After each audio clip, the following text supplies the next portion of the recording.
मौका मिलना चाहिए। मतलब कांग्रेस को मौका मिलना चाहिए। कांग्रेस बस थोड़ी सी सीटों से उनको थोड़ा मार पड़ गया, अन्यथा उनकी सरकार बन जाए। लेकिन आप मुझे बताओ, ये जो गठबंधन बना है एनडीए का, बीजेपी का, तो 5 साल सरकार चला लेंगी? मुश्किल है, मुश्किल है। अच्छा, कुछ तो गड़बड़ होगा जरूर इस बार। जिस तरीके से बेबाक फैसले बीजेपी सरकार ले रही थी पहले, वैसे ले पाएगी कि नहीं ले पाएगी? नहीं, अब नहीं ले पाएगी, क्योंकि गठबंधन की सरकार है, सिर्फ इसलिए। बस कुछ ही 2-4-5 मंथ में सरकार गिर जाएगा। 5 महीने सरकार चलेगी। आप बताओ, आप क्या कहते हैं? देखिए, मैंने 2014 में मोदी जी को जिताया, 2019 में भी जिताया, लेकिन मैंने जो सोच कर जिताया तो उन्होंने उस 50% किया, 50% नहीं किया। डे पर डे डॉलर का, रुपया का रेट गिरता जा रहा है डॉलर के मुताबिक। दूसरी बात यह है कि भारतीय जो एजुकेशन सिस्टम है दिन पर दिन बेकार चला जा रहा है, यूनिवर्सिटी सिस्टम बेकार जा रहा है। आजकल हम लोग यूनिवर्सिटी से निकल जा रहे हैं, तो पहले जो हम लोग जितना प्लेसमेंट मिलता था, प्लेसमेंट कम हो गया। आईआईटी में प्लेसमेंट 40% घट गया, नीट में 30% घट गया। देश पर देश एजुकेशन सिस्टम खराब होता जा रहा है, तो हमने सोचा कब बदलना चाहिए। इसके मुताबिक अभी हम लोग ने जो है कांग्रेस को वोट दिया।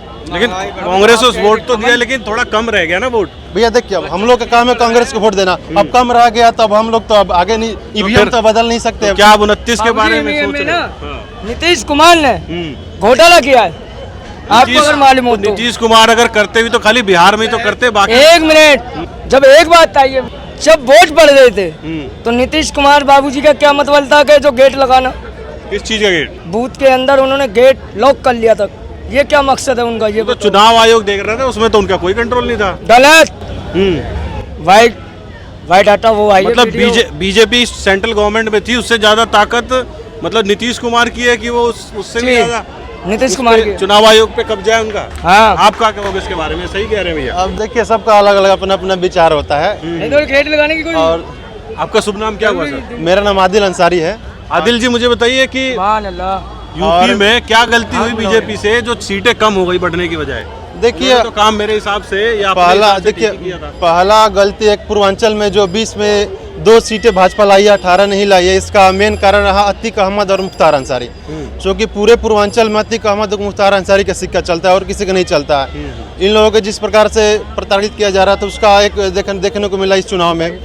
और देखिए, मैं जो योगी गवर्नमेंट है उत्तर प्रदेश का, तो वो यूपी में ठीक ठाक काम कर रहा है, लेकिन केंद्र की जो नीतियां है वो कुछ ना कुछ इफेक्ट कर रही है स्टेट गवर्नमेंट को।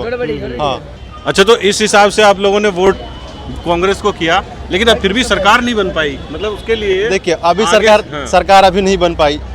हम लोग फिर प्रयास करते रहेंगे। 2027 में राज्य को चुनाव होगा, उसमें करेंगे, फिर 2029 में करेंगे। हम लोग करते रहेंगे, इसमें क्या है। अच्छा, सरकार तो बनेगी जरूर कांग्रेस। अच्छा, मुझे बताइए, बीजेपी जो है क्या काम करना चाहिए जो नहीं करती है, या पिछले 10 साल में नहीं किया था उन्होंने? देखिए, बीजेपी का सबसे पहला एजुकेशन पर ज्यादा फोकस करना चाहिए। मिड डे मील जो है, इसको सबसे पहले बंद करना चाहिए। क्यों? मिड डे मील में क्या दिक्कत है भैया? मिड डे मील वो मिड डे मील नहीं है, वो केवल घोटाला है, सीधी बात है। मिड डे मील नहीं है, वो केवल घोटाला है, सरकार का पैसा बर्बाद जा रहा है। और दूसरी बात यह है कि रोजगार थोड़ा युवाओं को दे। आज के 60% जो युवा है बेरोजगार रूट पर घूम रहा है, सब पॉकेट मारी की इधर-उधर सब कर रहा है। अगर रोजगार मिला है तो वो सब काम नहीं कर, बस यही कहेंगे। अच्छा, मुझे बताइए सर, इस बार जो सीटें थोड़ी कम हुई बीजेपी की, उसका क्या रीजन मानते हैं आप, स्पेशली यूपी में जो हुआ? रीजन कुछ नहीं है सर, थोड़ा युवाओं को नौकरी नहीं मिली उसकी वजह से है, बाकी सब ठीक चल रहा है। मोदी ही आया है और फिर भी मोदी आएगा। थोड़ा बहुत हुआ है, होता रहता है, ये तो चलता रहता है, कभी इधर होता है कभी उधर। इस बार नहीं तो अगली बार हो जाएगा सही, लेकिन आएगी मोदी ही सरकार, हमें मोदी ही चाहिए। मतलब अभी जो सरकार आने की जो कवायद चल रही है वो बन जाएगी सरकार? 100% नहीं, 101% बनेगी। अच्छा, विपक्ष कह रहा है कि मोदी सरकार ने ऐसे ऐसे लोगों को ले लिया है बीच में जो कब यू टर्न मारे उनका अता पता नहीं रहता, इसके बारे में क्या कहो? ऐसा कुछ नहीं है, कहने वाली बात है। मोदी है, मोदी वो कोई छोटा मोटा नहीं है, मोदी है, जो होना है वो होगा, और अब तक होता आया है तो अभी भी होगा। अच्छा, आपसे पूछूं कि उनसे गलतियां क्या हुई, तो क्या गलती हुई उनसे? गलती आपने 500 साल में जो मुद्दा चल रहा था, राम मंदिर बनवा के दे दिया, फिर भी अयोध्या से ही हार गई चुनाव। इसमें ये क्या गड़बड़ है? ये कुछ गड़बड़ नहीं है। देखो मैं बताऊं, कुछ युवाओं के पास जो कुछ हुआ है, खाली अयोध्या से नहीं, यूपी से हर क्षेत्र से आ रही है वो। नहीं, मतलब फिर भी कम से कम इतना तो सोचा जा रहा था, कम से कम अयोध्या से तो जीतेगी ना। अगर आप कह रहे हो कि अयोध्या से हार गए हैं, ठीक है ना। आप कह रहे हो कि अयोध्या से हार गए हैं, तो सर मुद्दा ये बिल्कुल नहीं है। हमारे जो नरेंद्र मोदी जी है वो ऐसा नहीं करे कि हमें जो है अयोध्या से सीट चाहिए था। कुल मिला के ये सनातनियों का जो है राम मंदिर का मुद्दा था वो हमारा बन गया है। अब वहाँ पे सीट मिले या ना मिले उसका वो अलग सिस्टम है, वो सबका मान सकता है। और पहली बात, अंग्रेजों ने तो पहले से ही बीज बोया था जातिवाद का, तो जातिवाद तो हमारे यूपी में भरा पड़ा है, ठीक है ना। तो बात रही हमारे क्या कहते हैं सरकार आने की, तो सरकार आ चुकी है, बन गई है, ठीक है ना। तो जातिवाद के चक्कर में ये क्या कहते हैं यूपी में ऐसा हुआ है। और जो लोग कहते हैं कि धर्म के नाम पे क्या कहते हैं वोट दे रहे हैं, तो आप बताइए धर्म के नाम पे कहाँ पे हुई है?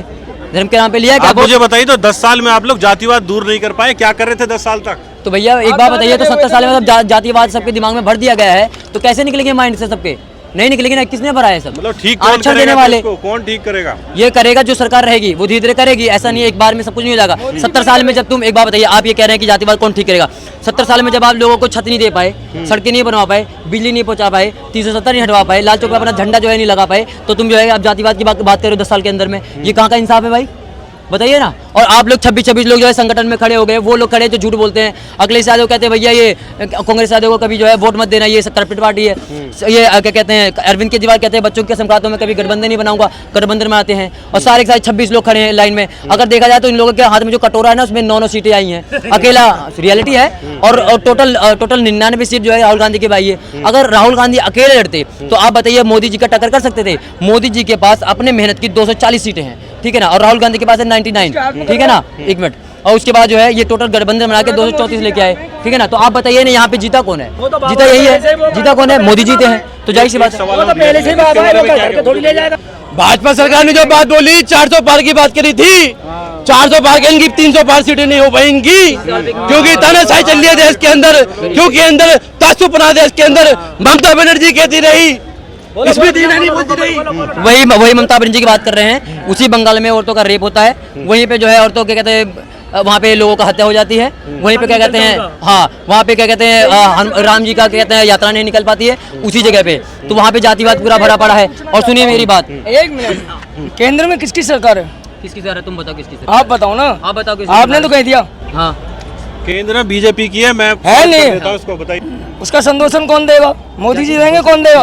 इनके कहने का मतलब है बंगाल में ये कुछ हो रहा था तो सेंटर में आप हो, आपने कुछ करा क्यों नहीं? एक बात बताइए, वहाँ पे खुद वो कह रही है ममता बनर्जी खुद कह रही है कि हम सुप्रीम कोर्ट का मानते नहीं है। कर आप बताइए करें क्या वहाँ पे? कौन कर रहे हैं? कर तो मोदी रहे हैं। केजरीवाल अंदर है या नहीं है? वहाँ भी अंदर है या नहीं है? सब अंदर है। रही बात अयोध्या की, बार बार बात कर रहे हैं।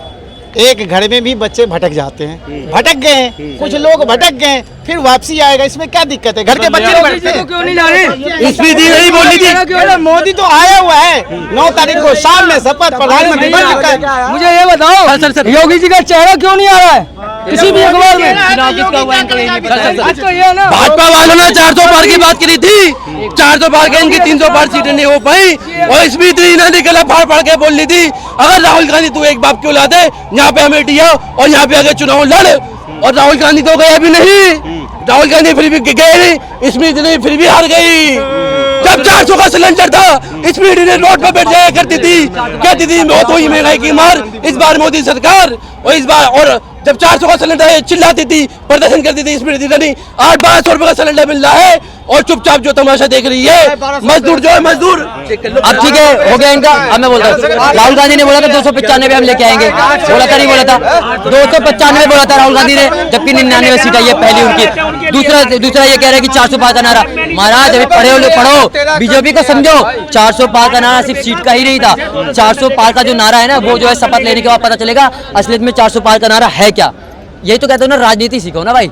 400 पार का नारा कुछ और है उनका, जो है जरा वो देख लेना, इंटरव्यू देख लेना जरा अभी जो बीच में हुआ है, ठीक है? नहीं तो सर इसके लिए तो मैं बोलना चाहूंगा आपसे कि ये कैसी राजनीति कि 400 पार का नारा लगा के 300 भी आने में दिक्कत हो गई, ये कौन सी राजनीति सीख ली आप लोगों ने? एक बात बताइए, 400 पार का नारा, एक बात बताइए, हम भी एक अपना टारगेट रखते हैं, ठीक है ना। हम कहते हैं भैया हम 400 पार करेंगे, लेकिन वो तो अब पब्लिक के हाथ में, चलो हमें कितने दे देती है, जितना जिसकी समझ में आया, जितना हमने जिसके लिए किया वो तो मिला हमें। मतलब दुख है मन में कि दुख भी नहीं है? कोई दुख नहीं है, हमारी सरकार बनी है, टोटल मिला के भाजपा की सरकार बनी है। बात खत्म है। ये भाजपा को बहुमत नहीं मिला है, बहुमत नहीं मिला है। ये बेकासी पे इस पे उसे बेसाखी पे चलने वाली सरकार ठीक है कि नहीं? बिल्कुल भी। ये 3 महीने बाद, 4 महीने, 6 महीने के अंदर जब भाजपा की सरकार गिर जाएगी और इंडिया अलायंस की सरकार बनेगी, क्योंकि तानाशाही वाली सरकार बहुत हो गई देश के अंदर, मस्जिद और उस पर मंदिर मस्जिद बनाने वाली सियासत बहुत हो गई देश के अंदर। और अयोध्या के अंदर ये साबित कर दिया लोगों को मंदिर नहीं चाहिए, शिक्षा चाहिए। अयोध्या के लोगों ने ये साबित कर दिया लोगों को मंदिर नहीं चाहिए, रोजगार चाहिए। मैं भी एक सनातनी हूँ, मेरा भी दीपक शर्मा नाम है, हिंदू हूँ मैं, ठीक है ना। मैं कहता हूँ राम मंदिर मुझे चाहिए, मेरे राम वहाँ पे है, बिल्कुल चाहिए मुझे। तुम्हें मस्जिद चाहिए, 5 एकड़ तुम्हें मिला, तुम भी बनाओ, बात खत्म हो गई। आप इसकी बात कर ही क्यों रहे हो? रियलिटी बात है, हमें चाहिए आप भी बनाओ, हमने अपने पैसे से बनवाए, तुम्हारी औकात तुम भी बनवाओ जाके। मैं ये पूछ रहा हूँ आपसे कि जहाँ बीजेपी ने यूपी में बहुत सारा काम किया, लोग कह रहे थे बुलडोजर सरकार चल रही है, और जो वहाँ पे अव्यवस्था है, जो कानून व्यवस्था गड़बड़ थी, उसमें बहुत काम हुआ है और बहुत सारे माफियाओं को मतलब सही जगह पहुँचाया गया है। उसके बावजूद वहाँ पे राम मंदिर का भी जो मुद्दा था उसको हल किया गया। ज्ञान व्यापी पे भी बहुत अच्छी डेवलपमेंट चल रही थी जो बीजेपी कहती है, लेकिन रीजन क्या हुआ कि सीटें बढ़ने के बजाय घट गई, आधी हो गई। सबसे बड़ा मुद्दा वहाँ पर रहा आरक्षण का। जैसे कि विपक्ष पार्टी जो भी थी, उन्होंने आरक्षण को लेकर ऐसा भ्रम फैलाया कि सारे जो वोट है वो एकजुट हो गए दलित समाज के, ओबीसी के, और हिंदू समाज के जो भी वोट थे वो बट गए आपस में जाति के नाम पे। जैसे मैं शर्मा हूँ, मेरे को वोट मिल गए, ऐसा सब कुछ हुआ यूपी की सीटों को लेकर। और यूपी का देखो ऐसा कुछ नहीं है। अगर अग्निवीर योजना सबसे बड़ा मुद्दा वहाँ का यही रहेगा। आप अगर हरियाणा के लेते हो सब, वहाँ पर भी यही है अग्निवीर योजना, क्योंकि हरियाणा, राजस्थान और यूपी आप देखोगे सबसे ज़्यादा इस स्टेट के लोग पुलिस में, डिफेंस में मिलते हैं। दिल्ली मैं दिल्ली में खड़ा हूँ, अब दिल्ली किसी बंदे से पूछ लो, कोई नहीं बोलेगा पुलिस में लगूंगा मैं, सब बोलेगा मैं प्राइवेट सेक्टर में जाऊँगा। लेकिन जहाँ पर आघात पहुँचा है वहीं से बंदा बोलेगा। यूपी के बंदे डिफेंस में आते हैं, राजस्थान के आते हैं और हरियाणा से आते हैं। हरियाणा में आपका क्या देखो 10 की 10 थी लास्ट टाइम, अभी 5-5 है। तो मुझे बताइए, तो क्या इस पे काम होगा? बीजेपी इसको हाँ बिल्कुल, अभी तो बोला, अभी जो हमारे जो जेडीयू के वो थे नीतीश कुमार, उन्होंने सबसे पहले यही काम बोला है कि अग्निवीर योजना की दोबारा समीक्षा की जाएगी। सबसे पहले उन्होंने यही बोला है, आज की लेटेस्ट न्यूज़ यही है। और दूसरी गलती एक ये वाली गलती हो गई, आपने बताया आरक्षण का मुद्दा, दूसरा आपने बताया अग्निवीर योजना, और कोई और कुछ जो समझ में आता है आपको? और तो देखो बीजेपी की पार्टी की आपस की, आपने सुना अगर राघव इंद्रजीत का लेटेस्ट आज का ही 12-12:30 बजे का रिपोर्टिंग है कि उन्होंने आपस में कार्यकर्ताओं ने कोई मतलब इकट्ठा होकर कहीं पर भी सपोर्ट नहीं मिली।